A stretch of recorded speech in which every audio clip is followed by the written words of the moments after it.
노회찬 유시민의 저공비행.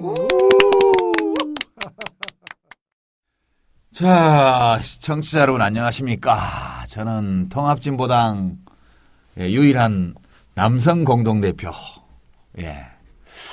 유시민입니다. 네, 통합진보당의 대변인 노회찬입니다. 당대표까지 하신 분이 당대표 안 하셨나 하셨잖아요. 예, 했죠. 그 당대표하고 대변인으로 내려온 예가 있나요? 내려온 예는 없지만은 제가 다 해봤는데 예. 대표, 부대표, 사무총장 다 해봤는데 당 대표를 못 해봐가지고 대변인 못 해보셔가지고 당 대변인을 못 해봤어. 이걸 하게 되면 이제 그랜드 슬램을 한다 그래서 당직 그랜드 슬램. 당직 그랜드 슬램을 합니다. 저는 주로 한 게 대표밖에 없어갖고 당직은 부럽네요. 앞으로 다른 거 한번 해볼 기회가 있으면 해보십시오. 예. 다음에 혹시 대변인은 저한테 물려주시면 어떨까요? 봐가지고 쉽게 물려줄 수 있는 자리인지 한번 생각해보고. 대표가 잘 해드리면 생각해 보시겠다. 예. 자, 그런데 오늘 우리 뭐 하러 만났죠? 예, 저공비행 해야죠. 저공비행. 야간인데 야간 저공비행. 그렇죠. 아주 고난이도의 비행이죠. 예, 오늘 우리가 만난 것은 유시민과 노회찬 저공비행 이건데요. 자, 이 비행기를 몰고 어디로 갑니까, 우리? 네, 비행기를 몰고 그분들이 계신 곳으로, 우리 삶의 현장이돼 평소에 눈이 안 보이는 곳으로, 우리 눈에는 안 보이는 곳으로 낮게 날아서 엔진 끄고 소리 안 내고 그렇죠. 레이더를 피해서 일종의 뭐 환경 비행이라고도 할 수 있죠. 그러면 그분들이라 하면 좀 더 구체적으로 그런 것 같아요. 사람들이 이제 간혹 몇 년에 한 번씩 속았다, 똑같다, 뭐 실망이다 이런 얘기들을 많이 하시는데 어찌 보면은 미리 알지 못했다는 얘기인 것이고 눈앞에 보이는 것 말고도 그 뒤에 뭔가가 있다는 거죠. 예를 들면 우리 이명박 대통령 속았다. 근데 이명박 대통령 한 사람에게만 속은 것인가? 그래서 그 다음부터는 잘 뽑으면 되는 것인가? 아니면 그쪽은 누가 나오든 결국에 그 무언가가 뒤에 있어서 비슷한 결과가 나올 수밖에 없는 것인가? 이런 문제죠. 그러니까 저는 뭐 이명박 대통령은 일종의 월급쟁이 사장이 아닌가? 그러면 이명박 각하를 고용한 그분들? 예. 뒤에 오나가 있다는 거죠. 실질적인 오나가 있는 게 아닌가. 또 그런 힘들이 이 한국 사회를 이제까지 자기들 원하는 방향으로 끌어온 게 아닐까 이렇게 생각합니다.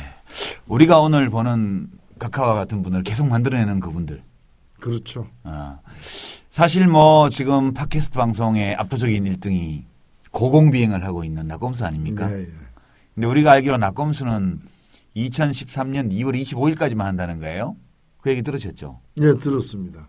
날짜까지 못 들었는데 하여튼 그날까지. 그게 취임식이 하는 날이네요. 예, 그러니까 이제 임기가 바뀌는 날이죠. 그게 각하 헌정 방송인데 예.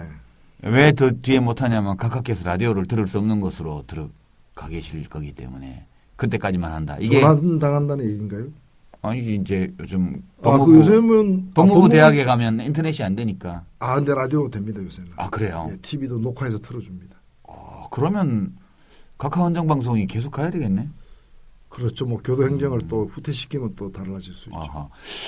낙검수가 각하에게 바치는 방송이라면 우리는 각하를 만들어낸 그분들께 바치는 방송 아니겠습니까? 그렇죠. 그분들이 관심이 쏟아지지 않으니까 외로웠겠죠.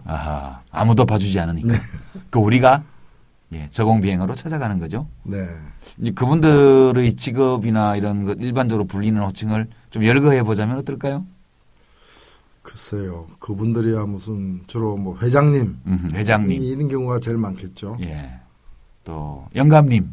그렇죠. 옛날로 치면 영감님이죠. 요즘도 뭐 그 얘기 듣고 싶어하는 사람들이 듣기를 좋아하는 젊은 사람들이 있다 그러던데 그쪽 동네에는 그 회장님 앞에 명예가 붙는 경우도 있겠죠? 있죠. 근데 그런 분들은 보면 되게 명예를 저버린 분들이 많고 또 실질적인 은퇴한 것처럼 보이지만 오히려 실질적으로 일하고 있는 경우가 많죠. 뭐 간혹 휠체어도 타고 있습니다. 아, 예. 휠체어는 검찰에 가실 때 주로 애용하시죠? 예, 혹은 이제 도망갔다가 이제 귀국할 때. 예, 귀국할 때. 예. 네, 우리 노회찬 대변인께서는 그분들을 잘못 건드렸다가 지금 굉장히 좀 어려우신 거죠. 2005년 8월 18일 안기부 엑스파일에서 명절 때 삼성의 떡값 전달 대상으로 거론됐던 전현직 검찰 고위 간부 7명의 명단과 그 액수가 노회찬 의원에 의해 공개됐습니다. 민주노동당 노회찬 의원은 국회 법사위원회에서 예. 그냥 뭐 건드렸다기보다는 좀 만졌죠. 어떤 분들을 만지셨어요? 저도 그때가 제 17대 국회 예. 법사위에 있을 때 2005년도죠. 그때 이제 안기부 엑스파일이라고 해가지고 우리나라 이제 센 사람들, 예. 경제 권력, 재벌 있죠. 정치 권력, 뭐 대통령 후보 뭐 이런 분들이죠. 국회의원, 그 다음에 이제 뭐 고위 검찰, 그 다음에 뭐 언론사의 또 주요 간부. 그래서 우리나라에서 이른바 힘 좀 있다는 그분들이 다 이렇게 출연한 예. 엑스파일. 종합 브라이어티 쇼. 그렇죠. 그 엑스파일의 일부를 우리 국민들도 아셔야 될 것 같아서 예. 얘기했다가 이제 사연이 굉장히 긴 사연이 돼서 예. 오늘날까지 지금 이제 예. 대법원의 네버 엔딩 재산고, 스토리로 가고 네버 있습니다. 엔딩 스토리로 스토리. 예. 지금 두 번째로 상고 예. 이제 대법원의 재상고를 하셨는데 결국 그게 지금 돌이켜 보면 삼성그룹의 2인자라고 일컬어주는 이학수 씨하고 네. 그 다음에 우리나라 뭐 첫 번째, 두 번째 다루는 언론사 중앙일보 회장 홍석현 씨. 회장, 예. 예. 두 사람이 이렇게 대화를 나눈 대화록이죠. 예, 그 대화록에 많은 인물들이 등장하죠. 많이 등장하죠. 예. 예. 정치인도 많이 등장하고. 1997년도 예. 1년 정도에 걸친 대화를 예. 식당에서 주로인은 아무도 없는 두 사람만 있는 자리에서 나눈 대화를 안기부가 녹음해가지고 그렇죠. 몰래. 예, 안기부가 간첩 잡아야 되는데. 근데 안기부 녹음 파일은 어떻게 유출됐어요, 그게? 그 안기부에서 예. 그걸 공식적으로 업무상 녹음한 게 아니고 예. 비공식적으로 몰래 이렇게 남을 그 염탐하려고 예. 안기부가 그런 일을 많이 했나 봐요. 그러니까 불법 도청을 한 거죠. 불법 도청을 한 뒤에 그걸 또 이제 좀 팔아먹으려고 좀 시도를 하다가 잘 이렇게 협상이 안 되니까 보관하고 있던 그 중에 일부가 일종의 샘플처럼 여기저기 팔러 다니는 와중에 견본이 없어진 거죠. 아하. 그러면서 시중에 유출된 겁니다. 음흠. 그래서 그 세 개의 엑스파일이 유출됐는데 나중에 그 불법 도청한 전 안기부 직원을 잡아서 예. 집을 뒤져보니까 274개 다 나왔죠. 다 있는 거죠. 그게 지금 어디 있습니까? 그게 지금 서울중앙지검 예. 캐비넷에 있습니다. 그 우리 정권을 바꾸면 꺼낼 수 있을까요? 꺼낼 수 있죠. 국회만 바꿔도 꺼낼 수 있습니다. 그렇습니까? 국회 의결로. 네. 그런데 이제 그렇게 팔려고 왔다 갔다 하다가 누출된 파일 중에 하나가 그 뭐 검사들한테 떡값이라는 이름의 뇌물을 네. 계속 제공을 했고 또 뭐 국회의원들 누구 돈 받는 사람 안 받는 사람 얘기 나오고 네, 예. 그거를 신문사 회장님이 또 담당해서 했다 그런 얘기 아니에요? 그렇죠. 네. 주로 보면은 이제 한 사람은 그룹 2인자인데 그 사람이 하는 얘기가 이학수 예. 부회장이 하는 얘기가 회장님께서 지시하셨다. 어. 하면서 회장님이 상당히 그 자상하신 분이에요. 철저하게 예. 자상하시고 꼼꼼하시고. 예, 굉장히 구체적으로 얘기를 합니다. 예. 누구는 지금 일단 뭐 예를 들면 5개를 주고 예. 주로 기본이 어기더라고요. 예. 5개를 주고 전당대 레이스에 들어가면은 10개를 더 주고 그때 그다음에 한 개가 전당대를 어기죠. 예. 그분들은 기본이 어깁니다. 대선 후보들한테. 네, 대선 후보들이죠. 그래서 당내 예비 후보죠. 예비 후보. 당내 예비 후보. 그래서 전당대를 통과 못하면 그러니까 모든 예비 후보를 다 챙겨주시는. 다 챙겨주죠. 예. 야. 폭이 넓습니다. 야, 훌륭하신 분이네. 네. 스케일이 크죠. 예. 근데 이제 그때 보면 기억해 보면 누구는 현찰을 주면 잘 안 받으니까 상품권이나 와인을 줘라 이런 것도 나온다고. 그 부분은 이제 우리 김영철 변호사. 그 부분에 거기에 거기에 저보다 더 엑스파일보다 더 상세한 게 몇 개 있는데 그 중에 한 대목이 그 대목이고요. 그래서 주로 보면은 누구한테 줘야 되고 어떤 방식으로 줘야 되고 어떤 규모로 줘야 되는지에 대해서는 사실 회장님이 크게 이렇게 교통정리를 해놓고 그걸 어떻게 실행할 것인가 와가지고 이제 얘기를 하면은 저 돈이 나오는 곳은 이제 그 뭐 삼성그룹인 것이고 예. 그걸 전달책. 예. 어디 비자금 창고가 있겠죠. 예. 그 뭐 건물 뭐 20몇 층에 있다는 그것이 주로 나온 걸로 보이는데 주로 전달책. 예. 전달책을 우리 신문을 그 발행하고 계시던 그 회장께서 훌륭하신 언론인께서. 아, 그럼요. 밤에도 합니다. 낮에도 하고 뭐 예. 야간 근로도 막 마다 않고. 예. 예. 근로기준 보유관인데. 자기 집 주차장에서도 예. 드리기도 하고. 예. 근데 그것들이 이게 우리가 진짜 하는가 하는 참 의문이 들 때도 있어요. 영화보다 더 영화 예. 같죠. 그런데 그 이전에 이미 검찰 수사에서 단편 확인되었던 것. 예를 들면 어느 당의 유명한 후보의 동생. 예. 이름도 앞자, 두자, 두 번째까지 같은 분. 뭐 그런 분들이 걸렸던 내용하고 같은 거예요. 그때는 돈을 좀 줄여서 받았다라고만 돼 있는데 알고 보니까 그거보다 더 큰 돈을 누구한테 밤몇 시경 어느 주차장에서 받았는 것까지 다 나오는 거죠. 근데 그 중에서 우리 노회찬 대변인께서 이제 이 말하자면 국민들한테 알려버린 게. 네. 저는 그 중에 검사들 명단. 검사죠. 왜 그랬냐면은 제가 뭐 내용을 다 봤습니다만은 제가 그 당시 법사위 위원이었고 그 법사위는 대개 이제 보면 이제 뭐 법무부하고 검찰을 주로 대상으로 해서 여러 가지 업무 감사를 하는데 법무부 장관과 차관이 늘 그 국회 회의에 참석을 합니다.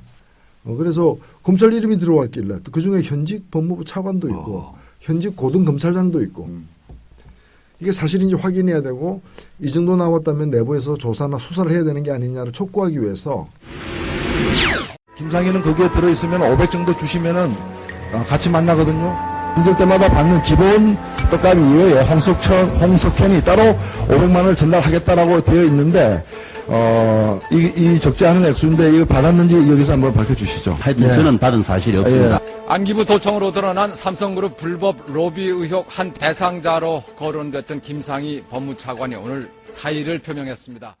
뭐 하루가 멀다고 신문에 또 8시, 9시 뉴스에 계속 그 떡값 검사들이 이니셜까지 해가지고 공개되면서 K, 나오는데 P 이런 그렇습니다. 거예요? 나오는데 정작 뭐 그걸 이제 따져야 될 국회는 열리지도 않는다는 거죠. 뭐 그러다가 결국 한 2달 정도 후에 열린 게 제 기억으로 2005년 8월 19일 날 열렸습니다. 법사위. 예, 거기서 제가 앞에 앉아 있는 법무부 차관 이름까지 포함해서 이러한 사람이 떡값을 받았다고 되어 있는데 사실이냐 묻고 또 법무부 장관 천정배 장관에게는 이거 수사해야 되는 거 아니냐 이렇게 했습니까?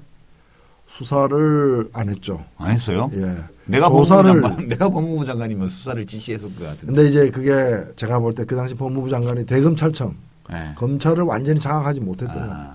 검찰에다가 얘기를 했는데 검찰에서는 우리가 알아서 조사하겠습니다 해놓고 제대로 조사를 안 한 거죠. 이제 그 내용을 이제 보도자료도 내고 보도자료를 인터넷에 올리고 이게 이제 인터넷 올린 게 위법이라고 해가지고 지금 이제 노회찬 우리 대변인께서는 기소가 돼서 유죄 선고를 받고 무죄를 받고 또 무죄를 받고 또 그다음에 대법원에서 유죄를 받고 내려와서 또 유죄를 받고 지금 대법원의 재상고에서 지금 노회찬법 이런 경우 공익을 위해서 누군가가 불법으로 녹음한 그런 자료를 공익을 위해서 공개한 사람은 처벌하지 않도록 하는 이런 법이 지금 통합진보당에서 국회에 이제 내려고 노회찬법으로 준비하고 있는 단계인데 여기까지 이 저공비행을 진행하는 우리 소신남 노회찬에 대한 설명이었어요. 왜 소신남이 되었나? 이제 영원히 우리 사회에서 더러운 뿌리를 내리고 있는 정경유 차가의 싹을 완전히 잘라내는 것이고 그리고 검찰은 검찰답게 언론은 언론답게 그리고 기업은 기업답게 그리고 정치인은 깨끗하게 하는 새로운 판을 만들어내는 일입니다. 따라서 우리의 싸움은 쉽게 끝나지 않습니다.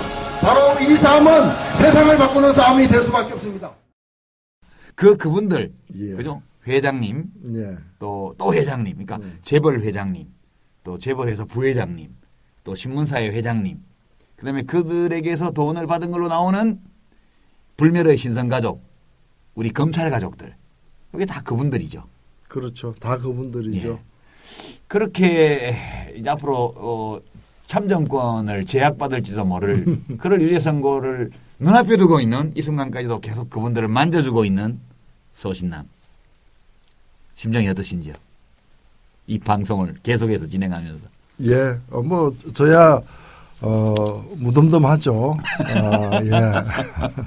수술실에 들어가는 의사와 같은 심정입니다. 그래요? 예. 수술 잘해야 되겠다. 그 의사가 심장이 콩닥콩닥 뛰면 안 되지 않습니까? 예. 그래서 어떻게 이제 이런 질병이 다시는 질환이 생기지 않게 할 것인가, 네. 또 이걸 어떻게 도려낼 것인가, 냉정하게 생각하고 그렇게 임하고 있습니다. 2008년 2월 25일 봉화.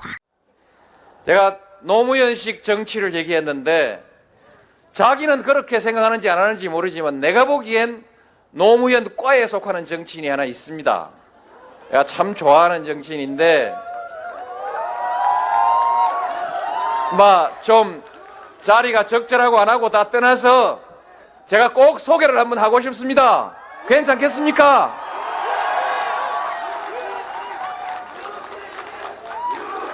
나오시오. 제가 보기에 우리 유시민 대표는 저만이 아니라 많은 사람들이 같은 생각이지만은 의리남이 아닐까. 이게 사실 의리남 이런 분들이 요새 점점 적어가고 있어요. 경호실장이라며. 그렇죠. 사실은 그때 제가 직급을 상승한 건지 강등시킨 건지는 내가 잘 모르겠는데 노무현 대통령의 정치적 경호실장이다. 그건 사실은 욕은 아니에요. 우리 노 대변인께서 그때 붙여주신 거 아니에요, 그죠? 그렇죠. 원조가 제가 붙인 거죠. 나쁜 뜻은 아니었다. 근데 왜 사람들이 나쁜 뜻으로 자꾸 쓰지? 아니 그 경호실장에 대한 과거의 이제 나쁜 추억 때문에 그런 건데 저는 뭔가 하면은 경호실장은 실제 아니지만 정치적으로 대변해주는 사람이 청와대 스태프 내에는 없어 보이고 오히려 누가 보더라도 그 어떤 정신과 철학과 마음을 잘 살펴서 대변할 걸로 보였고 또 그때 저하고 뭐 좀 논쟁이 있었는데 이제 그것 때문에 사실은 대통령이 저한테 뭐라고 할 수는 없는 거 아니에요. 그렇죠. 내가 대신해야지. 경호실장이 대신해야지. 그래서 이제 제가 노무현 대통령의 그 정치적 경호실장에 대해서 그때 연합뉴스에 떠서 그다음부터는 이제 계속 달고 다니셨는데 사실은 그렇습니다. 유시민 씨 만나보면요. 제가 하는 것이 다 마음에 안 들어서 때때로 쓴소리들 많이 해요. 물론 저도 그렇지 않겠습니까? 그러나 우리 오늘 제가 꼭 그렇게 고마움을 표시하고 싶었던 것은 가장 어려울 때 저를 지켜줬습니다. 여러분이 그랬듯이 어려울 때 친구가 친구고 어려울 때 견디는 정치인이라야 진짜 정치인입니다. 꼭 내 그 말씀드리고 싶습니다. 우리 노 대변인께서 이제 소신남께서 저보고 의리남이라고 해주시니까 고마운데, 근데 제가 의리를 지키자고 했던 대상이시던 분이 이제 돌아가셨잖아요. 그렇죠. 이제 뭘로 의리를 지키나? 뭐 누가 그분 욕하면 같이 싸워서 의리를 지켰는데 이제 욕하는 사람도 없잖아요. 그런 고민이 좀 있어요. 거기에만 머물러 있기도 좀 그렇죠. 이제는 한 걸음 더 나아가야 오히려 그 정신을 더 지킬 수 있는 거죠. 그래서 제가 생각을 해봤는데요. 우리 이 소신남하고 좀 통하는 대목이 있는 것 같아요. 우리 노무현 대통령에 대해서는 이제 긍정적인 또는 부정적인 평가가 다양하게 있습니다. 사람마다 다르게 할 수 있는데 제 생각에는 그 뜻을 다 이루지는 못하셨지만 우리 대한민국 헌법 위에 군림하는 부당한 특권, 원칙을 짓밟고 상식을 무시하고 그렇게 하는 어떤 세력들에 대해서 굉장히 싸우셨던 것 같아요. 조중동이라고 일컬어지는 보수 언론. 부당한 질서를 바꾸려고 노력을 했고 정치인들이 부당한 특권도 없애려고 노력을 했고 지역구도라는 이런 이상한 정치적인 질서와도 싸웠고 하여튼 저는 제가 예전에 의리를 지키려고 했던 분이 떠나가고 안 계신 마당에서 그 헌법 위에 군림하고 각하를 끊임없이 만들어내는 이 기득권 복합체, 부당한 특권의 종합, 이거하고 싸우는 일을 계속하는 게 의리 지키는 길 아닌가? 그런 생각 좀 듭니다. 이제 노무현 대통령은 계시지 않습니다. 그러나 노무현 대통령이 실패했거나 포기했다고 말하지 맙시다. 그분이 쓰러졌던 바로 그 자리에서 우리가 새롭게 시작하면 되지 않겠습니까? 모두가 참여정부의 자산을 상속받겠다는 데 대해서 우리는 아무 불만이 없습니다. 누구도 참여정부의 부채를 승계하지 않으려 하는 데 대해서도 아무 불만이 없습니다. 그 부채는 우리가 갚을 것이기 때문입니다.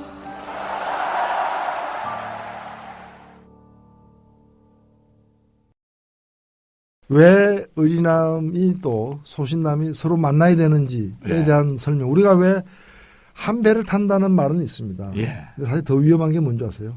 한 비행기를 탄다. 죽으면 그냥 같이 죽는 거죠. 같이 죽는 거죠, 이거는. 진짜 위험해요. 그래서 진짜 위험합니다. 비행기 타면 조심할 수도 없어. 비행기는 이제 구명정 던져주잖아요. 배는 비행기는 뭐 던져줍니까? 무지개 던져줍니까? 뭐 구름 던져줍니까? 사고 나면 죽어야 돼. 끝나는 거죠. 우리 그래서 그러니까 레이더에 걸리지 말고 저공 비행으로 안전 운행, 안전하게 싹 가가지고 격렬하게. 근데 사실은 쏘는 거야. 제대로 쏘는 게 안전을 확보하는 거죠. 그럼 공격이 최선의 방어다. 맞습니다. 그러면 의리남과 소신남, 소신남과 의리남의 저공비행.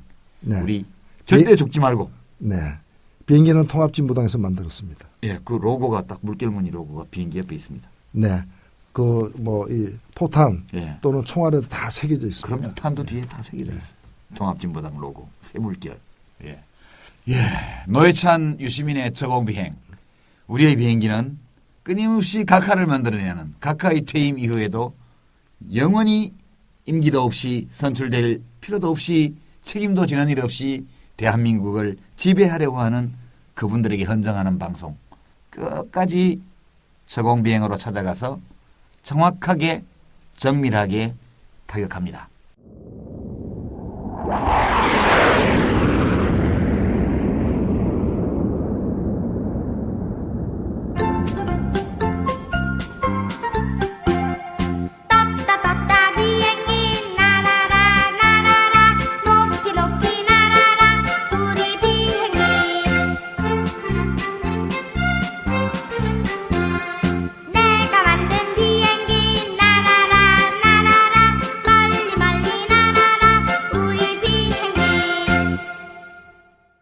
오늘 우리 야간 비행의 조종관은 제가 잡습니다. 저는 뭐 그분들에 대해서 특히 재벌 회장님들의 돈 거래에 대해서는 아는 바가 별로 없기 때문에 이 내용을 잘 알고 계신 소신남 우리 노회찬 소신남께서 이제 이 뭡니까 이 기관총 기총소사를 하게 될 이 무기를 잡으시고 저는 지시하시는 대로 비행기를 조용히 몰고 정확하게 타격할 지점을 찾아갑니다. 그리고 여기를 타격하는 기총소사하는 총알 탄두 뒤에는 하나하나 로고가 선명하게 새겨져 있죠. 무슨 로고인지 아시죠? 통합진보당. 통합진보당의 물결무늬 로고. 물결 3개. 그게 새겨져 있습니다. 오늘 첫 회 저공비행 정밀 타격을 위한 저공비행 오늘 첫 회는 노회찬 소신남의 기총소사. 근데 그냥 아무렇게나 갈길 수는 없고 뭐 하나 준비했죠? 타격 뭐 최근에 일어난 사건. 최근에 아주 큰 사건이 사실 하나 일어났는데 별로 관심이 없는 것 같아요, 사람들이. 맞습니다. 그리고 언론에도 생각보다는 적게 실리고 다루어졌고요. 제가 볼 때는 광고하고 관계 있지 않은가 하는 생각도 들긴 하는데. 뭐 일방적인 추정입니다, 그렇죠? 아니면 그렇죠. 말고. 추정은 일방으로 해야 됩니다. 복잡하게 하면 안 됩니다. 1월 5일 날, 그러니까 우리 아마 언론에는 신문에는 1월 6일부터 보도가 됐는데, 우리가 잘 아는 SK. SK. 너무나 잘 알죠. 우리 뭐 SK 없이 전화도 걸 수 없고 인터넷도 할 수 없고. 밥은 먹을 수 있나요? 밥 먹으려면 차를 몰고 가야 되는데 기름이 없죠. SK 해운도 있고. 우리 생활에 굉장히 가까운 큰 기업군이죠. 이 SK의 그룹 총수라고 할 수 있는 분 최태원 회장. 저 이름 함부로 부르지만 거기 있는 분들은 이렇게 못 부릅니다. 우리 아무것도 아닌 사람들이 지금 막 부르는 거예요. 최태원 회장 이러면서. 그러니까 우리는 떨거지니까 부를 수 있는 겁니다. 뭐 우리 만날래도 전화도 못 해요. 그럼요. 이 회장이 불구속 기소가 되었고 또 동생은 구속됐습니다. 최재원이죠. 동생은 또 이제 구속될 당시에 직함은 그룹의 수석 부회장이죠. 예, 우리가 이렇게 이름을 쉽게 부르는데 실제 이분들을 정치권에서 그 서열로 보자면은 막 이제 이재호 한나라당 의원이 구속되고 박기태 국회의장이 불구속 기소되는 상황하고 그 정도입니다 이게. 그러니까 굉장히 큰 사건이에요. 되게 이제 이 재벌 총수 알기 좀 우습게 아는데 실제로는 굉장히 힘이 셉니다. 그렇죠. 근데 이제 이분들이 사실 우리나라에서 보면은 삼성그룹, 현대자동차그룹 다음에 SK그룹입니다. 예. 그러니까 재계 서열 3위 그룹의 회장, 부회장이 또 형제이기도 합니다만 한 명 구속, 한 명 불구속으로 그냥 다 사법 심판에 이제 오르게 됐다는 거죠. 뭐 때문이죠? 서울중앙지검은 거액의 투자금 횡령과 비자금 조성 혐의로 SK그룹 최태원 회장을 기소했습니다. 최 회장은 사적인 선물 투자를 위해 SK 계열사 자금 497억 원을 빼돌린 혐의와 임원들의 상여금으로 139억여 원의 비자금을 조성한 혐의를 받고 있습니다. 최 회장 형제가 공모해 횡령과 배임을 한 액수만 2천억 원대로 검찰은 추정하고 있습니다. 동생인 최재원 부회장이 구속된 점을 감안해 형인 최 회장은 불구속으로 재판에 넘겨졌습니다.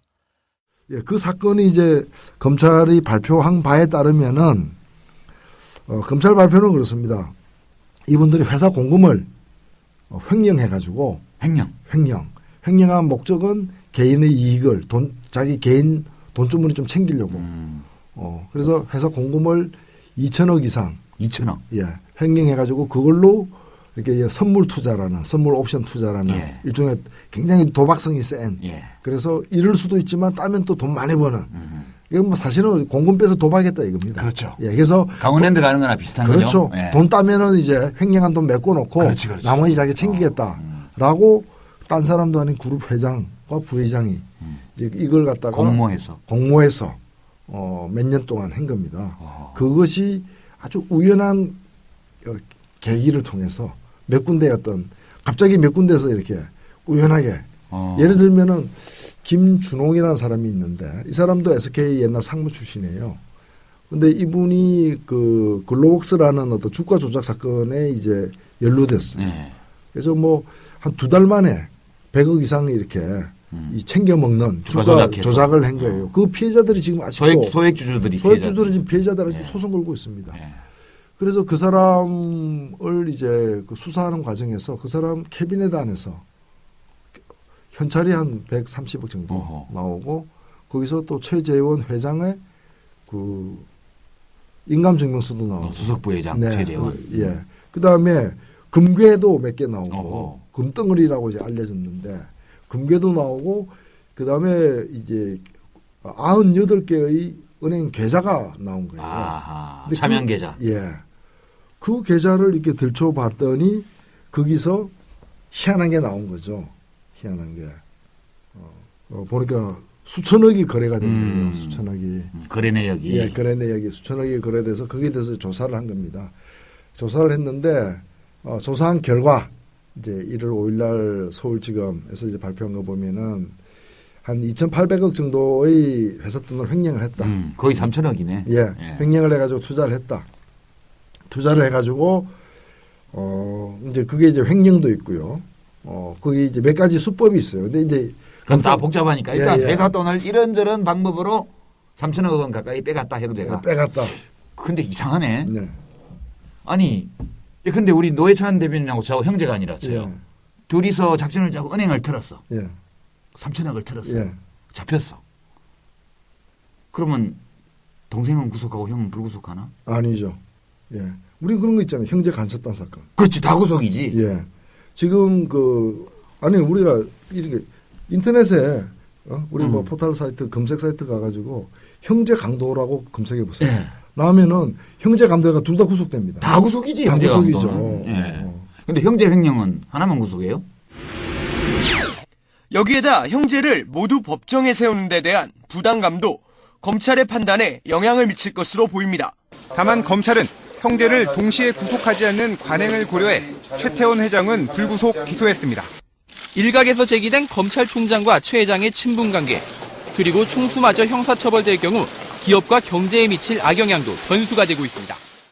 이걸 갖다가 당시에 서울중앙지검의 3차장 이 검사가 예. 발표를 했어요. 하니까 기자들이 물었어요. 누가 주범입니까? 하니까 주범이 없다는 거예요. 사실 내용적으로 보면 회장이 주범이에요. 그렇죠, 회장이 다 당연하죠. 지시를 했는데 예. 동생은 사실 그 직함도 없다가 나중에 직함을 가졌던 사람이고 그런데 회장을 구속 안 시키려고 하다 보니까 주범이 없다. 공범만 있다는 거예요. 두 사람이 공범이다. 같이 움직였다라는 공모에 거예요. 의한 공동정범. 그러면은 같이 구속이 돼야죠. 우리가 뭐 부부 간첩단 사건, 형제 간첩단 사건, 부부 강도 뭐 얼마 전에도 형제가 이 택배 왔다고 해가지고 들어가서 신용카드를 빼앗아 가지고 뭐 70만 원인가 이렇게 현금 인출하는 일종의 강도 사건이 있었어요. 그 두 사람 형제 다 한꺼번에 구속됐어요. 형제를 다 구속하면 늙은 부모님은 누가 모셔? 일단 법은 그 문제는 나중에 문제인 것이고 왜냐하면은 형제라고 해서 봐주면은 다들 이제 강도할 때 이제 형제끼리 하는 그렇지. 거죠. 그럼 이렇게 횡령도 형제라고 봐주면 횡령할 때도 형제간이 할 거 아니야. 그럼. 그러면 한 명만 딱 이제 잡히는 거죠. 잘못되더라도. 그래서 이건 있을 수 없는 일인데. 근데 그 검사가 누구예요? 이름이 뭐예요? 예. 관등성명 한번 대봐요. 좀 뭐 이건 발표한 사람이니까 윤갑근 서울중앙지검 3차장이 발표를 했는데. 그렇죠. 예, 윤갑근. 당 대표가 물으면 관등성명을 대야지. 그럼요. 예. 그런데 지금 사실은 여기 보면은 몇 가지 우리가 짚을 대목이 있어요. 그 전에요. 우리 이제 본론으로 어떻게 돈을 해먹었나 이거 들어가기 전에요. 최태원 회장이 뭐 하여튼 이번에는 구속이 안 됐지만 그 전에 구속된 적이 있죠. 그러니까요. 그거부터가 문제인데 그게 이제 사실은 2003년도에 2003년 초에 이 사람이 최태원 회장의 지시에 따라서 여러 간부들이 공모해가지고 1조 6천억 정도에 해당되는 분식회계를 해가지고 그렇죠. 거기서 또 돈을 횡령해서 이런 투자를 한 겁니다. 이게 재범 아니에요? 재범이죠. 재범인데 어떻게 또 불구속이야? 그러니까 문제죠. 그리고 이것이 2008년도 우리 위대하신 각하께서 8.15 때 사면을 했어요. 그런데 이번에 검찰이 발표한 거 보면은 2008년도에 그 범죄에 대한 사면을 받고 특별 사면을 받고 2달 후에 다시 범행을 저지른 거예요. 그렇게 시기적으로? 시기적으로. 2008년 10월에 이제 회사 돈을 빼돌리기 시작한 걸로 나오니까. 출소하자마자 들어갈 때 지었던 죄를 또 지은 거 아니야? 그런 거죠. 그렇게 되면 되게 가중처벌이죠. 그렇죠. 가중처벌. 가중처벌이죠. 액수도 장난이 아니야. 근데 최태원 회장이 그때 한 7개월 정도 징역 살았거든요. 그렇죠. 사실 이게 당시에 구속된 것은 잘한 겁니다. 그 당시 이제 그 피해 금액이라거나 여러 가지를 볼 때 또 이 사람이 책임져야 될 위치라거나 이런 걸 볼 때 구속된 건 잘한 건데 이제 집행유예로 나왔는데 사실 이제 이런 사건이 있었으면은 그 당시에도 사실 이제 쉽게 보석을 주기 어려운 조건이었어요. 왜냐면은 이분이 뭐 제가 개인에 대해서 관심 있는 분은 아닌데 과거에 이제 94년도에 처음으로 이제 우리 법조계와 이렇게 인연을 맺기 시작합니다. 94년도에? 94년도에 그 노태우 대통령 따님하고 이제 결혼해가지고 그 미국으로 이렇게 가면서 그때 뭐 미국으로 가서 뭐 결혼 초기에 가면서 이제 세관에서 미화 20만 불이 이제 신고하지 않고 갖고 나가는 걸로 돼가지고 걸린 거죠. 노소영 씨 남편이. 그렇습니다. 그래서 그때 뭐라고 얘기했는가 하면은 이제 이분이 이거는 결혼 축의금으로 받은 거다 하니까 사람들이 돈 많은 사람들은 다르구나 이렇게 생각했죠. 그래서 이제 무혐의로 풀려났습니다. 그런데 그 다음 해에 95년 말에 이제 노태우 비자금 사건을 수사하면서 그 돈이 비자금의 일부라는 게 또 확인이 된 거예요. 그러니까 법무부하고 인연이 깊은 분이죠. 깊죠. 그래서 그 거짓말했다는 게 드러나고 또 스위스 은행 뭐 예금 다 드러나고 그 다음에 이제 2003년도에 됐고 이번에 또 다시 된 거니까 이건 뭐 거의 법조인이라고 봐야죠. 만주 법조인. 그래서 그거 하나만 보더라도 불구속 시킨 것은 이번에 우리 국민들의 법 상식으로는 납득할 수 없다. 그래도 이분들은 각하 위에 헌법 위에 계신 분들이니까 이해를 해야 되지 않겠어요, 우리가? 뭐 이해는 안 하지만은 이해하기 쉽진 않지만은 이런 현실이 많은 건 또한 사실이죠. 처음은 아니죠. 우리 좋은 비행은 바로 이런 분들을 찾아갑니다. 그죠? 그렇습니다. 또 하나 의혹이 있어요. 그건 뭐냐면은 검찰이 다 밝혔느냐의 문제입니다. 이번 사건이죠. 왜냐하면은 이번 사건 과정에서 이상한 인물이 하나 등장을 하는데 김원홍이라는 분이에요. 김원홍. 예, 이분은 한때 과거에는 이제 증권맨 아주 능력 있는 증권맨이었는데 그 후에 이제 이 역술 이런 데 심취해가지고 역술인으로 가끔 뭐 정권맨이나 이런 분의 신이 내리면 역술인으로 네. 가기도 하죠. 아, 예. 이분이 정형적인 그런 케이스인데 그래서 거의 이제 예감으로다가 찍고 뭐 이러는 분이에요. 뭘 사라. 1년 내에 대박 난다 이런 거. 예. 그리고 뭐 소문입니다만은 이분 덕분에 이제 우리 최태원 회장 그 형제들이 한때 재미도 봤다 그래요. 재미도 봤다. 근데 사실은 이분들이 2003년도 그 1조 6천억 분식 회계로 해가지고 뭐 수천억도 이렇게 그 잘못 투자해가지고 날려먹을 때도 투자 자문했다는 거거든요. 그러니까 재벌 회장님들은 역술인의 자문을 받아서 투자를 하시는군요. 예, 우리나라 이 재벌들이 그쪽하고 좀 많이 가깝습니다. 학술적 연구의 대상입니다. 아, 그렇죠. 이거는 뭐 역사학 쪽에서도 좀 관심을 가져야 되고 문화 인류학의 접근도 좀 필요하다 보는데 그 CJ라고 있죠, CJ. 예, CJ. 그 역삼동에 사옥이 있죠. 예. 그걸 역술인이 그 위치를 잡아줬어요. 아니 뭐 집 짓는 위치 정도 역술인 얘기 그리고 듣는데요. 심지어는 전국 그 CGV 극장 있죠. 예. 그 전국에 있는 극장 60개 내지 70개를 그 어떤 분이 제 이름은 압니다. 그분 이름까지 아는데 그분이 이 잡아줬다 그래요. 뭐 김은 동그라 그런 것도 아무데나 하나 다 장사 잘 되게 돼 있어요. 예. 그런데 선물 투자하는데 그 얘기를 듣고 해요? 아, 그렇죠. 예. 때로는 이제 그 이런 회사의 자금을 또 상호저축은행 등에 또 예금을 해가지고 그걸 담보로 해서 또 대출을 돈을 받고 빌리고. 뭐 그런 다양한 방법을 하는데 그 중에 좀 제일 재밌는 방법, 사실은 제일 고전적인 방법인데. 최 회장은 이와 별도로 지난 2005년부터 5년간 일부 임원들에게 성과급을 과다 지급한 뒤 돌려받는 방법으로 비자금 139억 원을 조성해 개인 경비로 쓴 혐의도 받고 있습니다. SK 회사 임원들에게 상여금을 특별 상여금을 주면서 좀 5억을 주기로 했다면은 6억을 준다거나 1억을 주기로 했다면 2억을 준다거나 이렇게 주는 겁니다. 예. 줘놓고 그다음에 본인에게 내가 더 많이 준 거 알지? 예, 압니다. 그럼 더 많이 준 거는 뱉어. 그래서 딴 데로 이렇게 송금하게 만드는 거예요. 그래서 그 돈을 모았는데 야, 꼼꼼하다. 예, 정말. 그래서 다시 가져갑니다. 야. 좀 치사하지만은 근데 액수가 커요. 139억. 오야. 예, 그걸 어디다 썼느냐? 그거는 투자하는데 안 썼어요. 그거는 생활비로 썼어요. 돈이 없었나 보다. 그러니까 제가 볼 때 생활고가 두 가지가 있어요. 생활 때문에 고통스러운 생활고가 있고 생활비 엄청 많이 드는 생활고. 이분들이 139억을 생활비로 쓰려면 힘들었을 거예요. 왜요?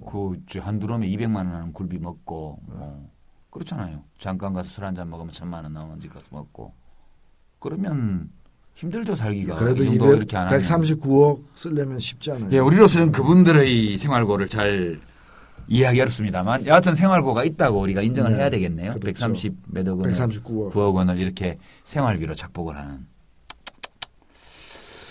이런 걸 보면 대표이사 회장의 그 연봉을 올려야 되겠다는 생각도 많이 듭니다. 자, 그럼 이렇게 돈을 모았는데요. 네. 그 김원홍이라는 역술인, 정권맨 출신의 역술인이 뭘 찍어서 그걸 샀다고 그랬잖아요. 예. 그럼 뭘 산 거예요, 도대체 선물 시장에서? 그거 밝혀져 있습니까? 선물 시장에서는 여러 가지 주로 해외보다는 국내에서 아직 덜 밝혀져 있는데 국내에서 여러 가지 파생 상품들. 그러니까 사실은 미국에서 그게 지금 2008년도부터 사고가 나가지고 그런 일을 한 사람들을 엄청나게 혼나고 망하고 하는 그 일을 이 용감한 두 형제가 그 금융 파생 상품을 사기 시작을 한 겁니다. 야, 이건 완전히 코미디 프로 생각. 코미디입니다, 이건 완전히. 뒷북을 올려라 하는 그 코미디가 생각이 나네. 그러니까 이분들이 보니까 범행은 2008년 10월부터 시작됐는데 그 이전에는 뭐 했느냐? 가만히 얌전히 있었느냐? 그 이전에는 본인들의 월급, 그다음에 본인들이 갖고 있는 주식, 또 본인들이 대출 받을 수 있는 데까지 대출 받아가지고 다 한 거예요. 그런데 이제 리먼 브라더 사건이 이제 2008년 가을에 이제 벌어지니까 금융기관이 엄격해졌잖아요. 돈을 더 이상 못 빌리는 거야.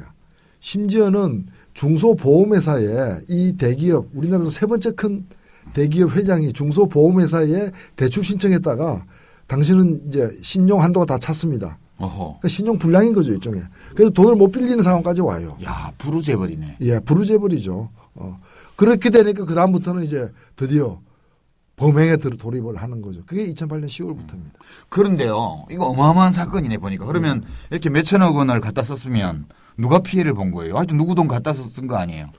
이것은 이제 일단 그 주주들이 피해를 본 거죠. SK그룹 각 회사의 주주들. 예, 왜냐하면은 정상적인 투자를 하지 않고 또 이게 투자해서 수익이 나오더라도 이거는 주주들이 나눠 가질 수 있는 수익이 아니잖아요. 예. 개인들이 먹어가는 거잖아요.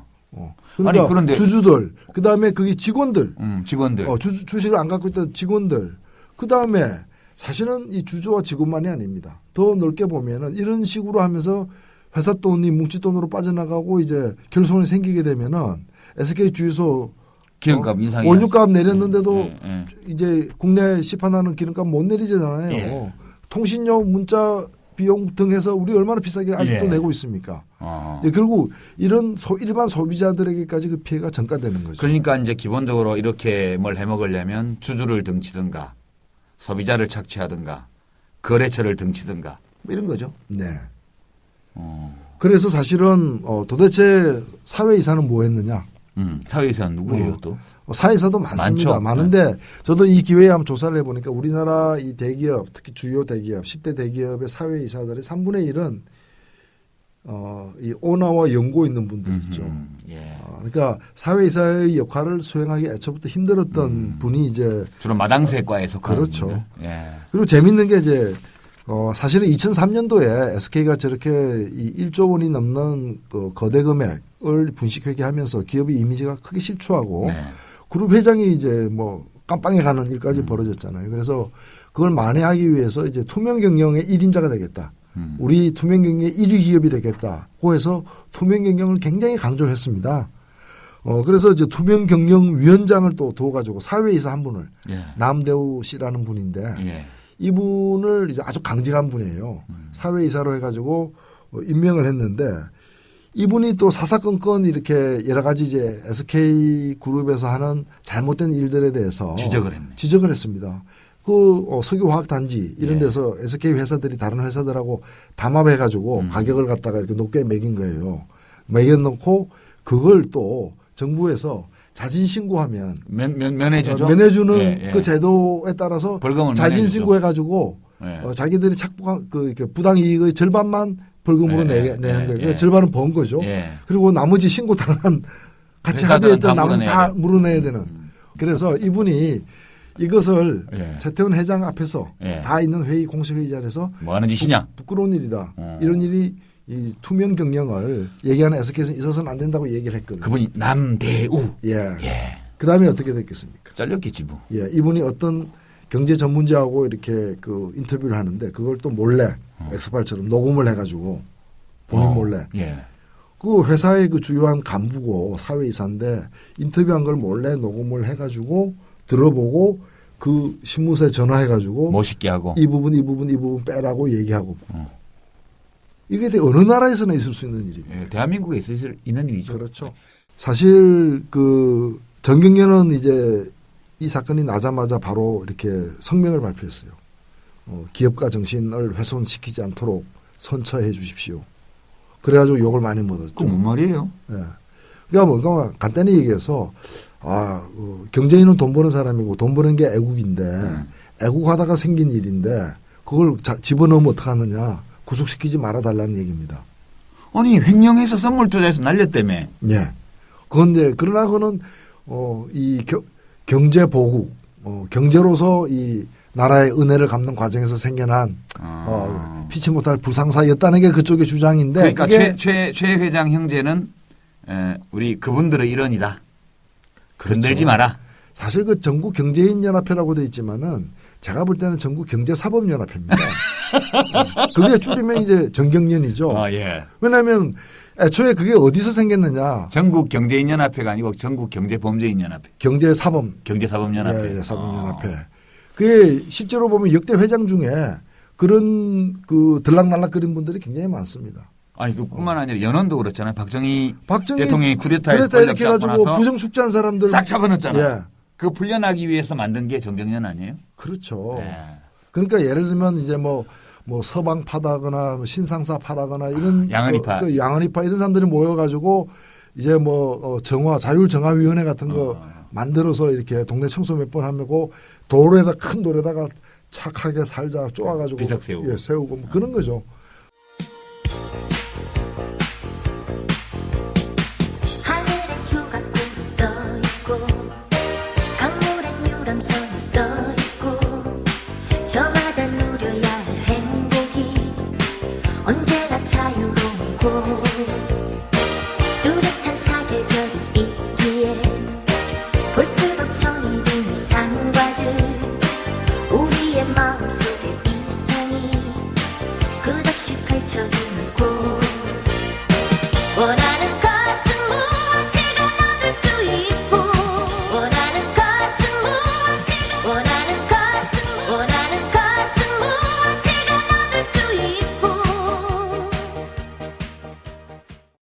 여기 보면은 이 사건이 이제 작년 4월 달에 인지가 되고 수사가 되면서 6월 달에는 이제 이미 구속할 사람이 이제 생겨나면서 그 출국 금지까지 이제 시켜요.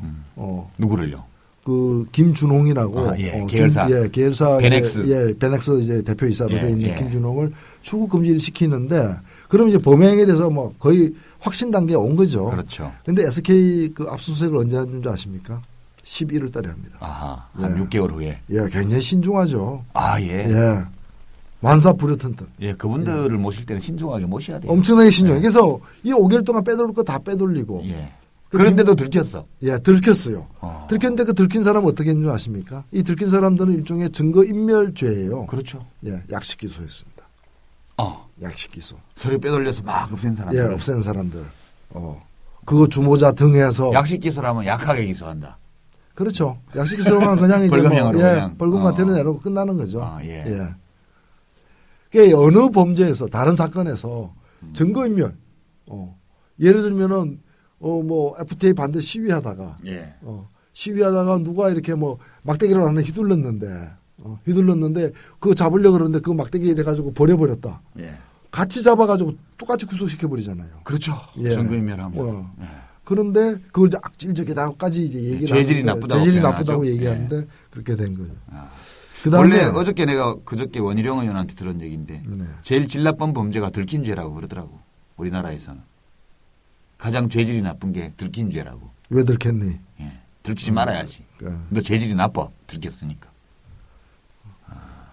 그래서 이 그 재벌을 영어로 뭐라는 줄 아십니까? 모르겠는데요. 재벌을 영어로 CHABOL 이렇게 합니다. 예. 왜냐? 그 발음대로 하는 거예요. 예, 재벌. 예, 재벌. 예, 왜 국제어입니다. 국제어. 예, 왜 그러냐? 그 말에 맞는 용어가 없거든. 없어. 질 수가 없어. 없거든요. 예. 없기 때문에 일본에도 재벌은 없어졌어요. 사실 그는 2차 세계대전 끝나면서 이제 없어진 건데. 없어졌죠. 없어졌는데 말은 옛날에 있었기 때문에 말은 남아 있지만 실체로서 재벌은 없는 거죠. 대한민국에만 있는 거죠. 재벌. 그래서 그 검색해 보면은 이게 뭐 몇 가지 이제 그 재벌이 그 말을 썼던 기사에 보면은 뭐 로스앤젤레스 타임즈라거나 월스트리트 리뷰라거나 이런 데 보면은 이제 그 휠체어란 말하고 같이 이렇게 많이 나옵니다. CHABOL 재벌 하고 휠체어하고 휠체어. 그래서 이게 사실은 왜 그러냐면은 이 사건에서 우리가 또 보아지는 것이 왜 이런 걸 막을 수는 없었던가. 그거는 처벌을 약하게 했기 때문이다. 제가 볼 때는. 그래서 제가 이 처벌 쭉 사례를 살펴보니까 SK 같은 경우에 이제까지 잠깐만. SK 최태원 형제만 형제 횡령단이라서 동생만 구속한 게 아니고 다른 모든 재벌의 범죄의 역사 속에서도 이와 같이 온정적인 국가 권력의 행사 나타난다. 그거는 뭐 그 일종의 그 국가 시책의 기본 방향처럼 돼 있는 게 대표적인 아니라. 사례를 한번. 예를 들면은 우리가 지금 사면 같은 게 이제 문제가 많이 됩니다만은 그 특별 사면을 받았는데 다시 범죄를 저질렀다. 이거 참 사실 악질적이지 않습니까? 특별히 처벌해야죠. 그다음에는. 여기에 해당되는 사람이 근데 한두 명이 아니에요. 대한항공의 대표였던 그 조양호 이사 대표이사, 뭐 동부그룹의 김준기, 한국화약의 김승현, 현대자동차 부회장 김동진, 대우자동차 김우중, 이 SK의 최태원, 그다음에 삼성그룹의 이건희 회장. 예. 이런 분들이 전부 다 특별사면 후에 한 번 더 범죄를 저질러서 문제가 됐던 분들. 그리고 특별사면 2번 받은 사람들. 이거 쉽지 않습니다. 아, 그래요? 2번 받았어요? 이거는 뭐 제가 볼 때는 금메달 3번 받은 것보다 훨씬 힘든. 그럼요. 올림픽 3연패보다 더 힘들죠. 여기도 보면은 뭐 우리 이건희 존경하는 회장님부터 시작해서 정태수, 김우중, 최원석 이분들 다 특별사면만 2번 받은. 3번 이상은 없어요? 이제 3번 이제 세워 나가겠죠. 앞으로 이제 근데 상황이 앞으로 바뀌지 절대 않는다면 3번 동종범죄로 특별 사면 받는 재벌 총수가 나오지 않도록 하는 게 우리 저공비행의 목표 아닌가요? 그렇습니다. 사실 죄가 있으면 벌을 받아야 됩니다. 그 죄와 벌이라고 이번 책도 있잖아요. 예, 그래서 그걸 줄여가서 이제 죄벌을 죄벌이라고 또 부른 사람도 있습니다. 있는데 중국집 종업원이 음식 대금 77만 원을 가정 형편 때문에 조금씩 이렇게 착복을 해가지고 야금야금 했습니다. 77만 원. 그분에게 우리 재판부 엄격하죠. 징역 10월. 예, 그래서 실형으로 살았습니다. 예, 살았습니다. 그 다음에 그 비디오 가게 종업원이 이제 그 비디오 가게에서 돈을 갖다가 이제 얼마를 훔쳤어요. 21만 원. 그 다음에 시가 40만 원 상당의 그 비디오 카메라를 훔쳐가지고 이건 또 중고 시장 가가지고 10,000원에 팔았어요. 그래서 22만 원을 착복했어. 이분에게 우리 법원에서는 다시는 그런 짓 하면 안 된다. 강력한 신호를 주기 위해서 징역 8개월. 집행유예 없이. 살았습니다. 그런데 우리의 그 존경하는 이 재벌들에게 대해서는 국가가 특별 사면을 2번씩이나. 그리고 대개 보면은 이 우리 특정범죄 가중처벌법에 보면은 그 범죄 행위로 인해 가지고 그 자기가 그 재산삭 취득한 그 수익이 5억 이상일 때 5억에서 50억일 때와 50억 이상일 때가 달라요. 50억 이상일 때는 이제 무기 또는 5년 이상의 징역에 처하게 돼 있습니다. 처하게 돼 있다 이거죠. 그런데 지금 우리나라 재벌들 보면은요, 저는 이거 최태원 회장 형제의 그 앞으로 재판은 안 받아갑니다. 2년 6개월 내지 3년 징역에 집행유예 5년으로 나올 겁니다. 이게 공식이에요. 왜 이렇게 나오느냐? 아니 전부 다 보면 50억 이상으로 범죄를 저질렀는데 왜 이렇게 나오느냐 하면은 여기에 이제 장량 감경이라 해가지고 장량 감경. 그래서 5년 이상의 범죄인데 5년 이상의 형을 때려야 할 범죄인데 여러 가지 이유를 달죠. 국가 경제 뭐 이렇게 달아가지고 이분들은 국가 위에 계신 분들이기 때문에 뭐 항상 그래서 그걸 갖다 형을 3년으로 줄이는 겁니다. 사실은 이게 이런 액수로 보자면은 7년 이상도 받고 이래요. 앨런 있잖아요. 앨런은 무기징역 아니에요, 사실상? 무기징역 받은 거죠. 왜냐하면 24년을 받았어요. 그렇죠. 그 나이에 죽을 때까지 살아라. 지금도 살고 있지 않습니까? 지금도 벌써 지금 10년 넘었죠. 10년 넘어 살고 있으니까 그러니까 이제 그리고 그때 도와줬던 그 회계법인은 아예 문을 닫아버렸잖아요. 문 닫아버렸잖아요. 근데 우리나라 같은 경우에는 이런 분들에게 7년 이상 가야 되는데 액수로 보면은 7년 이상 가면은 집행유예를 못 때려요. 그렇죠. 5년 이상이면 보통 못 때리죠. 그러다니까 3년으로 해가지고 5년 때리고 그것도 몇 달 있다가 보석으로 그리고 2심에서는 집행유예로 하고 그리고 몇 달 있다가 또 특별사면. 이런 분들을 가리켜서 어떤 용어로 이런 분들을 가리켜야 되겠죠?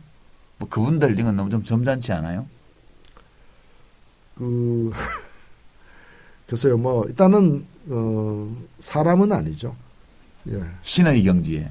그렇게 봐야죠. 왜냐하면 우리 법 앞에서 만인은 평등하다 이건데 평등하지 않은 걸로 봐서 지속적으로 만인에 들지 않는다고 봐야죠.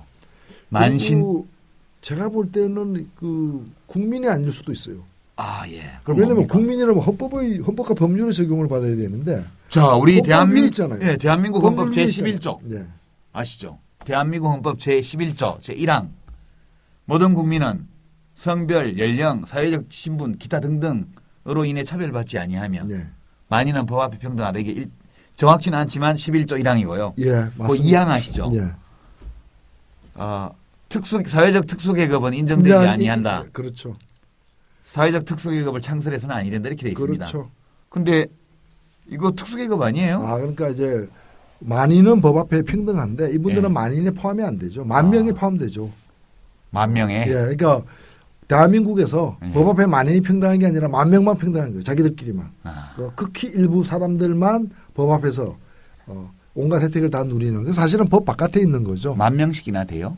저는 10,000명은 된다고 봅니다. 왜냐하면 그 이제 식솔들이 있으니까. 대행적 소비자들까지 포함해서. 그렇죠. 그래서 그분들 보면은 뭐 그런 거죠.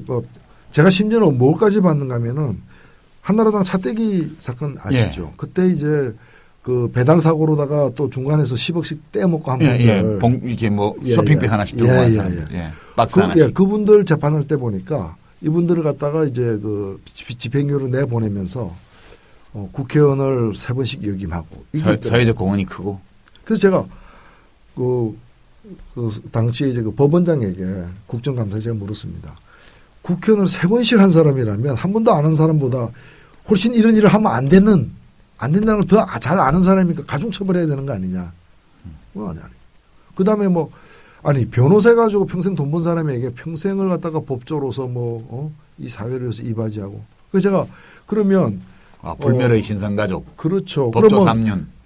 그럼 우리가 이제 농사 짓는 분이 무슨 어떤 범죄를 하나 저질렀다. 그러면 평생 우리 국민들의 식량을. 그렇죠. 그렇죠. 생명을 유지하는 생명을 유지하는데 귀한 공로로. 거기다 논을 유지해서 환경보호까지. 그럼요. 엄청난 사회적 기여를 평생 했죠. 연장 근로를 가리지 않고 주말에도 휴일 근로를 하면서 했던 노동자들 산재를 무릅쓰고 파업해서 좀 불법 파업해서 기물 손괴 좀 했더라도 국가 경제 발전에서 이바지한 공로로 형을 깎아줘야죠. 그럼 형을 안 깎아줄 사람이 없네.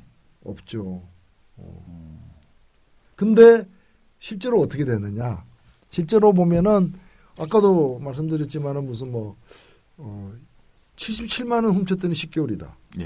그런데 770억 횡령하면은 이거는 집행유예. 불구속 집행유예다. 이렇게 된다면은 1년 안에 사면이죠. 사면이죠. 그러면 그런 재판이 우리에게 뭘 가르쳐 주느냐? 100억 이하로 훔치면 안 된다. 훔치려면 100억 이상으로. 100억 이상 해야 된다. 거짓말을 하거나 사기를 쳐도 크게 쳐라. 크게 쳐야 된다. 그걸 우리에게 가르쳐 주고 있는. 작게 사기치고 작게 훔치다가 들키면 징역 간다. 그렇습니다. 그래서 옛 법원에 법이란 큰 고기만 빠져나가는 촘촘한 그물이다. 그런 말이 있죠. 자, 이제 우리 오늘 SK그룹 최태원 회장 형제 횡령단 이야기를 하다 보니까 사회적 헌법 제11조에 금지해놓은 사회적 특수계급에 해당하는 많은 분들이 얘기가 나왔습니다. 언론사 사주라든가 검사들이라든가 또는 기타 등등. 그러니까 청와대, 판사, 검사, 국세청 이런 사람들이 우리 사회에서 보면 굉장한 엘리트들이고 그리고 권력을 누리고 있는 분들인데 이런 사람들이 국가를 위해서 봉사한다기보다는 자기들의 권력을 극대화하는데 연계돼서 커넥션처럼 돼 있다는 거죠. 더 큰 범죄를 공모하고 도와주는 기득권 복합체. 그래서 저는 여기서 한 가지만 더 이제 마지막으로 말씀드리고 싶은 게 뭔가 하면은 이런 얘기를 듣다 보면은 말은 다 옳은데 그래도 이 세상에는 돈이 최고 아니냐.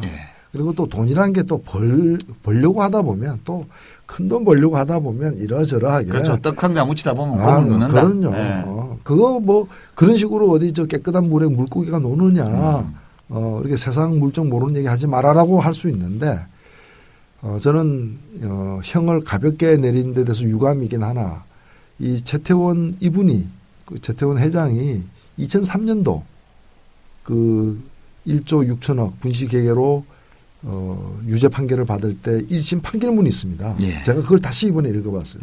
그 마지막에 이제 몇 구절만. 지금 저 컴퓨터 아이패드에 지금 딱 담아오셨네. 한번 읽어주시죠. 여기에 이제 판사가 이제 뭐라고 얘기하는가 하면은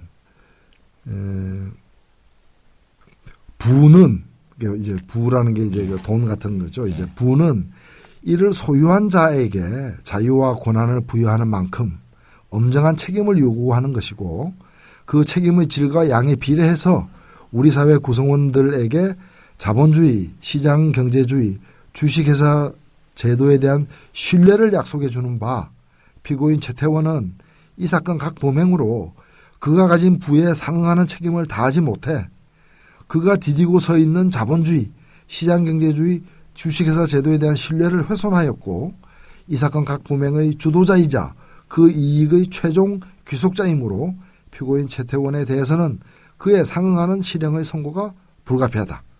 이상의 이유로 주모와 같이 판결한다. 그러니까 이 내용은 뭔가면은 부를 소유한 만큼 책임이 있다는 것이고 책임을 다하지 못했을 뿐만이 아니라 그 범행 과정을 통해서 자본주의를 위험하게 만들었어. 위험에 빠뜨렸어. 그렇죠. 그러니까 네. 반체제야. 반체제. 반자본주의 사범인 거예요. 예. 그래서 자본주의라면은 돈이 많은 사람이 지 맘대로 하는 게 아니다라는 걸 이런 상당히 좀 어떻게 보면 좀 보수적인 그런 법정에서도 판시를 하고 있다는 거죠. 그러니까 자본주의는 돈 많은 놈이 지 맘대로 하는 체제가 아니고 돈이 많으면 많은 만큼 그에 대한 책임을 다함으로써 체제를 안정시킬 책임이 있는 그런 게 바로 그렇죠. 부자들이다 그런 얘기죠. 그렇죠. 우리나라에서 지 맘대로 할 수 있는 곳은 동물원 우리 안에서 센 동물이 약한 동물에게 지 맘대로 할 수 있습니다.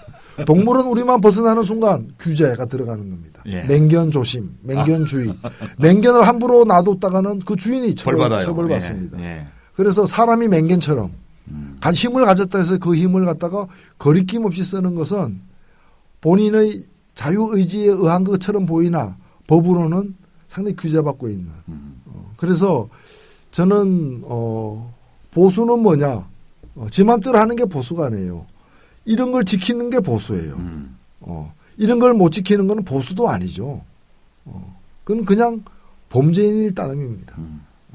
그래서 저는 오늘날 한국 자본주의는 누구에 의해서 도전받고 있느냐. 재벌 총수들에 의해서. 그렇죠. 뭐 트위터에다가 무슨 RT 몇 번 해가지고 국가보안법 위반으로 구속된 사람들에 의해서 한국 자본주의가 위협받는 게 아니라 한국 자본주의 근간은 누가 흔들고 있는가. 수천억 비자금 해먹은 놈들, 헌법 유린하는 사람들, 법 알기를 무시하는 그 우습게 하는 사람들, 그분들. 그 우리 지금 이 저공병이 이렇게 하다 보니까 자본주의 체제를 지키기 위한 방송처럼 아니죠. 우리는 일단은 자본주의도 제대로 굴러가야 더 고칠 거 고칠 수 있는데 이건 이제 자본주의만도 못한 것들. 그렇죠.를 얘기하는 거죠. 집을 어디서 집 수리할까 이러고 우리는 있는데 집은 왜냐하면 이대로 갈 수 없잖아요. 집을 수리해야 되잖아요. 비도 새고 낡아가지고. 근데 옆에서 누가 보니까 톱으로다가 기둥을 쓸고 있어. 기둥뿌리 쓸고 있어. 일단 막아야 돼. 그럼 막아야지. 그거 막는다고 해서 나는 그럼 이 낡은 집을 뭐 동의하느냐 이렇게 그건 아니지. 그건 아니라는 거죠.